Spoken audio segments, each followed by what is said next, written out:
tall, straight, stiff-looking statues are life-size. They used to be colorfully painted and full of carefully carved detail. Due to the vandals, they don't have faces anymore. Few have hands or feet, and much of the detail is lost.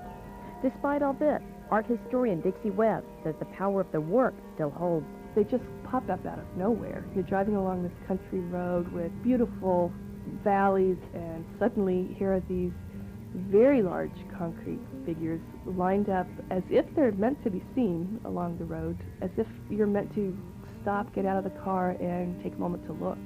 Enoch Tanner Wickham was the man responsible for the monuments. Tanner represents the fourth generation of the Wickham family, which came to Clarksville in the late 1700s. Tanner was born in 1884.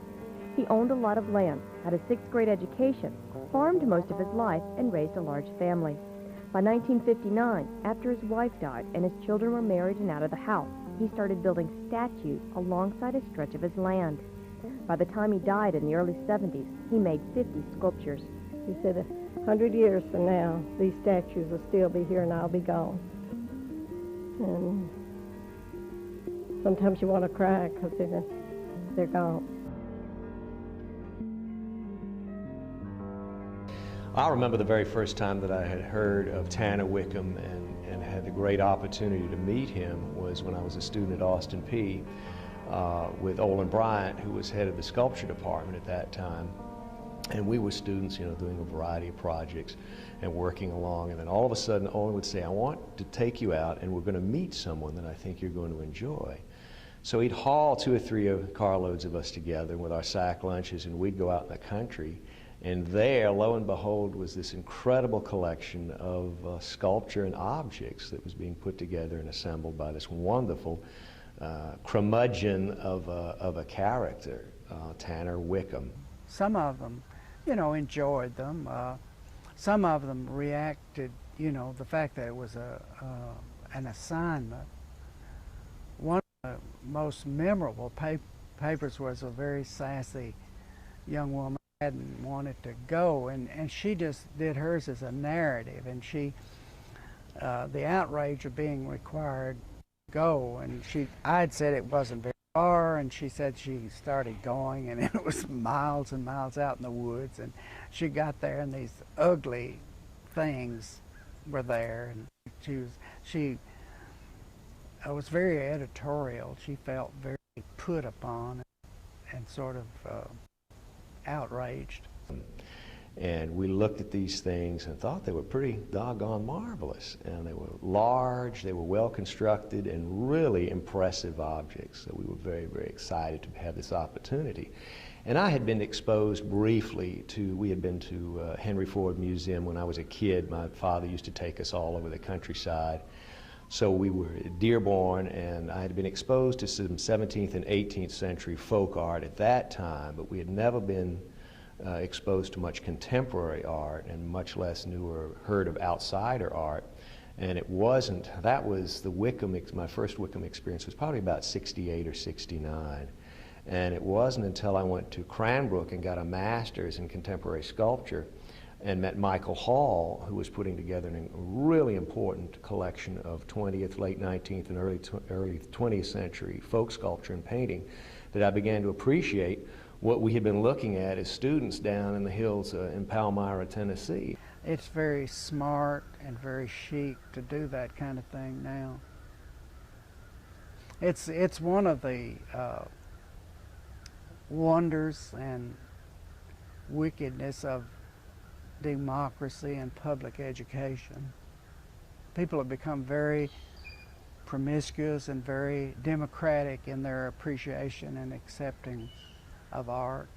And today there are all these agencies that are promoting outsider art, primitive art, whatever, folk art.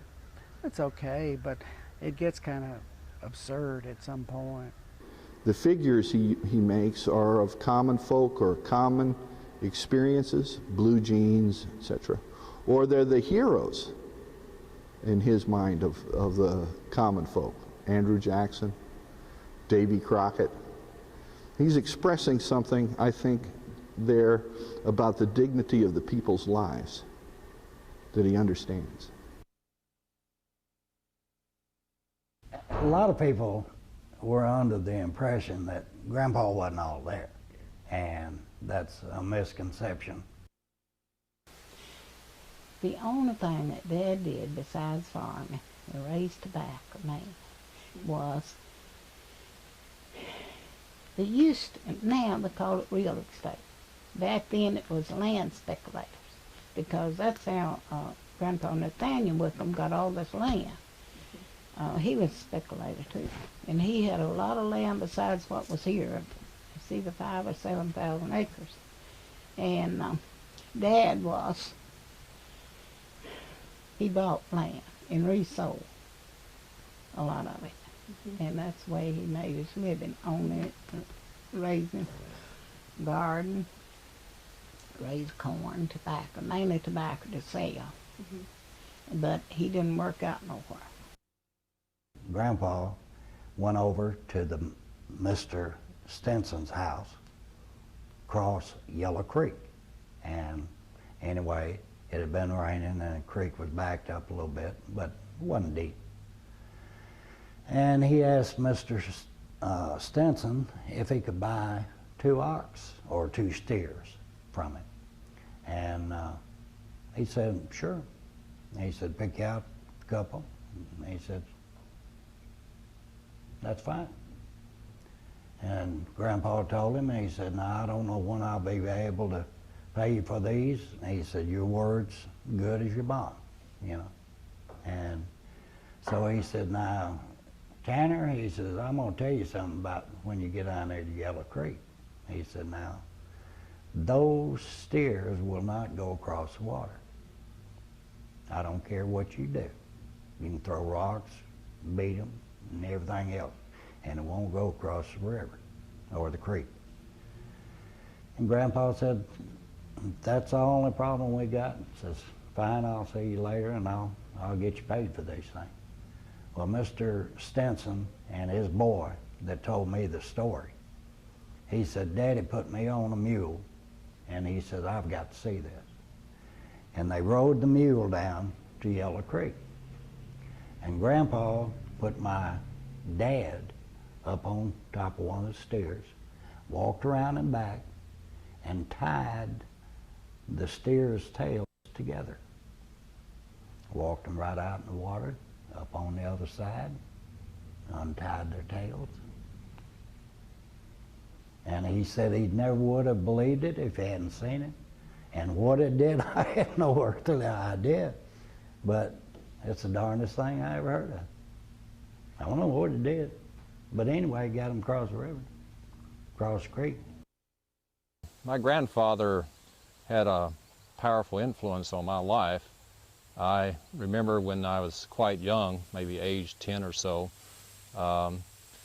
he had my brothers and I out to his place to help tend the garden. And so we learned how to do that, how to grow things. And he would always say, you never know when you might need to know how to grow a garden for your food. And so I learned that from him and a lot of other things. Grandpa had an old tom turkey, and me and that tom turkey didn't get along. And every time we'd go down to visit Grandpa, that turkey would single me out. And after about 4 or 5 times of Grandpa standing there laughing about it, I decided, well, I'll take care of this myself. And I took a tobacco stick to his head, and he left me alone after that. So Grandpa never would take up for me. He decided, you know, fend for yourself. He liked to work in concrete, and I don't know just how he got started in that. I know that he did a lot of work in concrete early on in building a concrete porch to his house, and so he laid concrete blocks in building the house that I and my family lived in. So he had some practical experience in mixing the concrete and using the concrete, but using it to make statues was kind of a new thing. But he had this artistic talent, and he wanted to make use of it, and this type of medium was what he chose.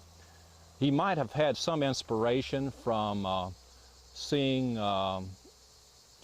concrete statues in Coleman, Alabama, where my aunt was a nun. They had a convent there, and there was a priest or someone there who made statues, not really that large as life-size, but grottos with some, I think, concrete figures. So maybe he had inspiration from that. One of the first statues that he made was of a Cherokee Indian, and I think he got the inspiration to do that from maybe a trip that he took with my uncles to the Smoky Mountains, North Carolina, where he saw some Cherokee Indians and so forth. So he had worked in concrete long before he started making statues. One reason that those things have fared so badly is that from a technical standpoint they weren't very proficiently built. Concrete's very difficult to work. It's very difficult to add concrete to concrete, and he sort of modeled these, and this is why they became vulnerable. They were easily broken, and that was part of it. And some of the armatures were not very sophisticated. That made them vulnerable. It seems to me what is going on and what I can see there is a strong feeling for the competence and